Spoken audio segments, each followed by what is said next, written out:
Good morning po, good Congressman. Earl po from IVC 13.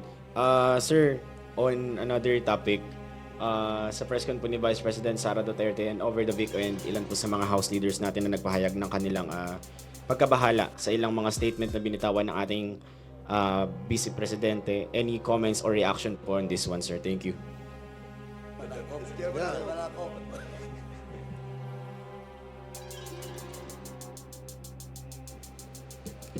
Yung sa akin talaga, gusto kong tanungin kung okay lang ba siya eh. Nag-aalala po talaga ako eh. Pero the statements were not even, for me, hindi na siya political eh. Parang it's a question of kultura. Nasa kultura ba nating mga Pilipino yung mga ganyan na statements? Ganyan ba tayo pinalaki? Ganyan ba kapaligiran natin? So, talagang nanlilisik. Parang galit na galit sa mundo. So yun lang kaya talagang question ko po eh kung talagang okay ba siya. So yun. Kapalo ah. O sige. Hello? Congressman Rog, your comment? Well, I have to agree with si Congressman Ortega. I think it's a cultural issue, especially yung relation to dun yung sa speech of yung bangkay. And I think most of the people have already complained po, no? I think it doesn't really involve any comment on our part as congressmen, and we leave it siguro to the people to decide on how they would see that as qualities of a leader. Diba? We'd like to acknowledge also the arrival of Congressman Jay Kung Hoon. Good morning, Congressman Jay. And you can also direct your questions to him. Sir, follow up. Go ahead. Following up with that lang po, some of the Young Guns leaders requested psychological evaluation for the Vice President, sir. Would this be firm or may re-recommenda daw po ba tayo na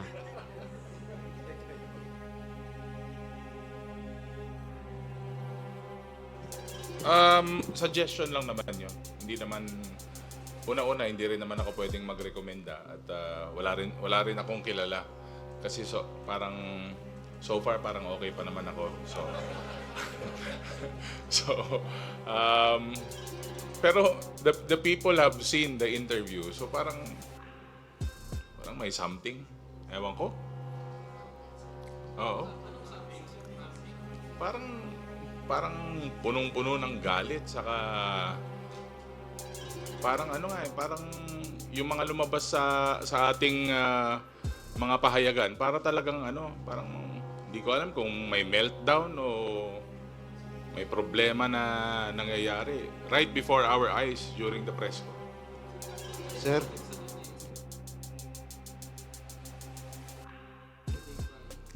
Yung kasi yung yun ang lalabas sa news juicy eh. So, dito naman sa Quadcom, from the start, we've been evidence-based. Kung ano po ang mga lumalabas sa aming legislative inquiry, very clear po yun na yun po ang lumalabas at napapalabas po sa social media. But, again, baka it's another diversionary tactic. sir, sabi ni Attorney Sal Panelo kanina sa interview, hindi naman daw publicly sinabi ni BP Sara yon, parang sa group chat lang daw yon. Doon sa sinabi na Hindi. huhukayin niyo, yung paghuhukay. Hindi, magaling talaga siya sa ganun. Yung kasi siya yung official interpreter dati, nung dating Pangulo. So malamang ginagawa na rin niya dito ngayon. Sir, you mentioned parang punong-puno ng galit. Pwede ba? Yes. Sorry.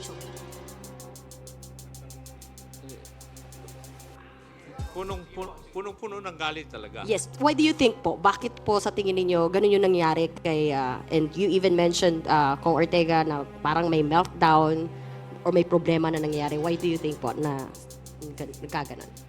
Well, siguro sa nangyayari sa ating Vice President, nagkakaroon siya ng, I think she's being overwhelmed by anger and hate. Pag ang isang tao ay sobrang galit, nawawala siya sa sense of decency sa aking paningin. And sometimes, yung how you manage yung hate sa iyong katawan at saka yung nasasaktan ka, it's also a test of your character. Di ba? How you manage these things, it's a test of your character. So in the case of the Vice President, ay lumalabas po yung flaw sa kanyang character. Kasi natatalo ng kanyang galit. Yun po yung aking nakikita as far as this representation is concerned. Maraming salamat po. Sir, ay, hello po. Apa, parang ang hugot po ni VP Sara, yung ginagawang pagkalkal doon sa kanyang confidential fund, yung paggamit ng pondo ng kanyang office ng Kamara. So ang House of Representatives po ba kayo, magbabago ba kayo or mag-a-adjust ba kayo, maghihinay-hinay ba kayo sa pag-iimbestiga sa kanyang paggamit po ng pondo? Sa ganang amin, the performance of one's duty should be the primordial consideration. Trabaho po namin yun eh. And therefore, dapat walang let up to show what really happened and so far as the confidential funds of the Office of the Vice President and the Department of Education when she was still the Secretary. Kasi pag magbibigay po kami ng leeway, hindi po na yata in accordance with our mandate. Ganun po ang paningin namin doon. Sir, Before that, we'd like to acknowledge the presence also of our Senior Deputy Speaker, Dong Gonzales. Good morning. Okay, continue. sir, yung dito sa nakita nyo na sabi nyo nga may meltdown, kakaiba, yung galit, ganito, ganyan. May nakikita ba kayo na parang signs ng psychological incapacity dun sa nangyari kay Vice President dun sa press con niya? I think we would not be in a proper position to determine that. Siguro, it would be recommended that she should see a psychologist or psychiatrist. Kasi sila po ang expert dito eh. Hindi po kami.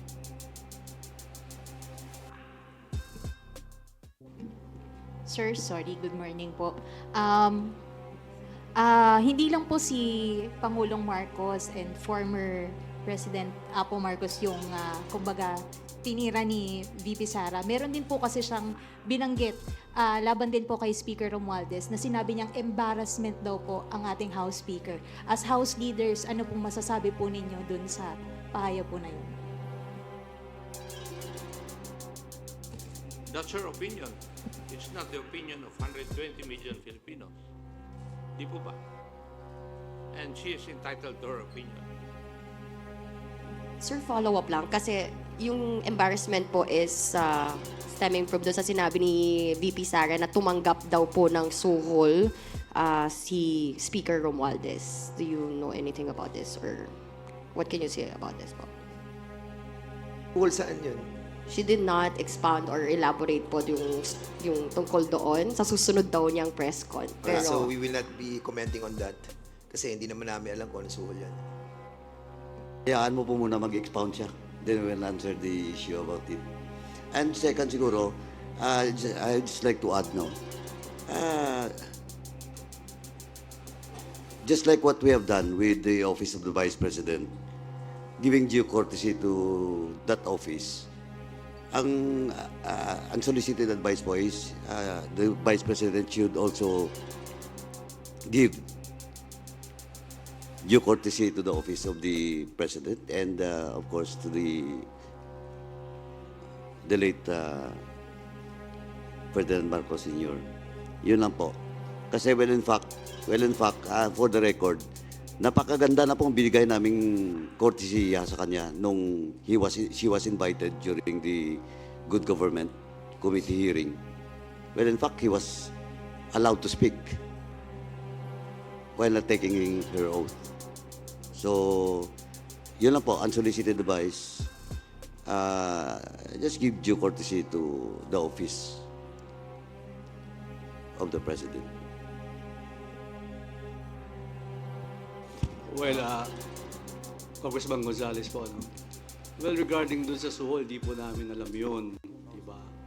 Ang pagkaalam ko po from the day of the campaign, ang kasama po ni Vice President Sara ay si Speaker Martin Romualdez. Alam niyo po, sa totoo lang, pag nag-uusap kami ni Speaker, kasi po may survey na lumabas na mababasa sa Pampanga during those times, ang pinakiusap ni Speaker Romualdez sa amin na kung pwede tulungan si Vice President Sara sa Pampanga. Kasi nga, may kandidatong Kapampangan doon, si Kiko Pangilinan. At mataas si Kiko Pangilinan kasi Kapampangan. So, winworkout po namin yun. At from day one up to the proclamation, kasama po si Speaker Martin Romualdez. Ang kwento, lahat po, siya po ang nagmamalasakit kay Vice President Sara. Kaya nagtataka po ako, biglang bumaligtad, na kung hindi sa'yo, Speaker Martin Romualdez, hindi ako naging Vice President. Meron pong statement ganyan nung napanood po natin yun. Kaya sana po,